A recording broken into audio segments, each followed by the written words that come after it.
50 years, a little over half of the average human lifespan. Within a single generation, the entire scope of modern computing has been completely reborn. 50 years earlier, the technology that birthed it in the first place was invented.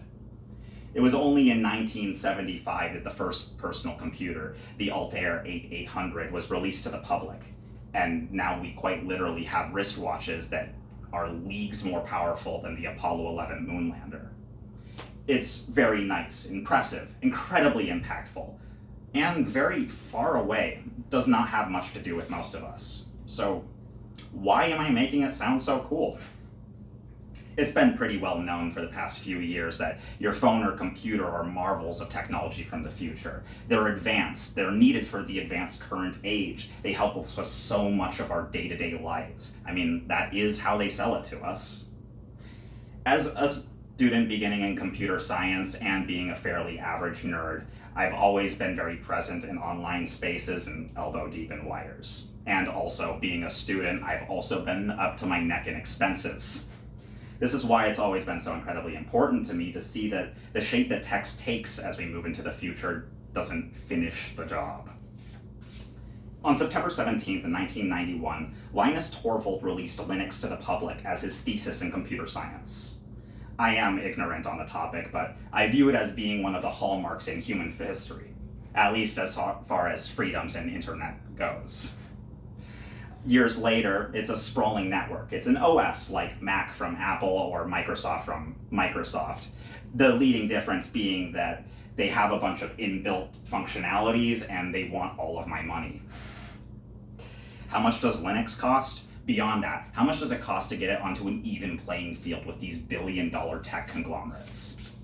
Turns out it's just your social life and a lot of time trying to figure out why my stuff isn't working again. It's not very user-friendly. But the main difference for it being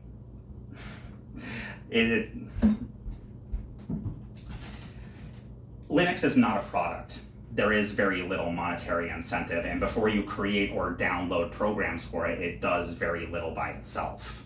The leading difference in it being that it is a tool that is made for humans and not the other way around.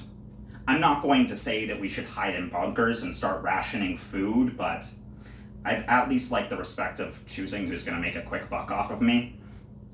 And more important than that, I'd like to know what is happening inside of my computer.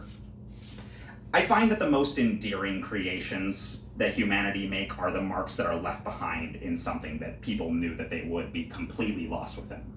Linux is a massive open source project. Nobody really owns it, and I really like that about it. It's kind of like space, in that it's just a few people on the very brink of where humans have explored. And trust me, I understand that that makes me sound dramatic, but I have a lot of passion for cooperative projects like this, especially ones like Linux that exist mainly to spread information and tools freely.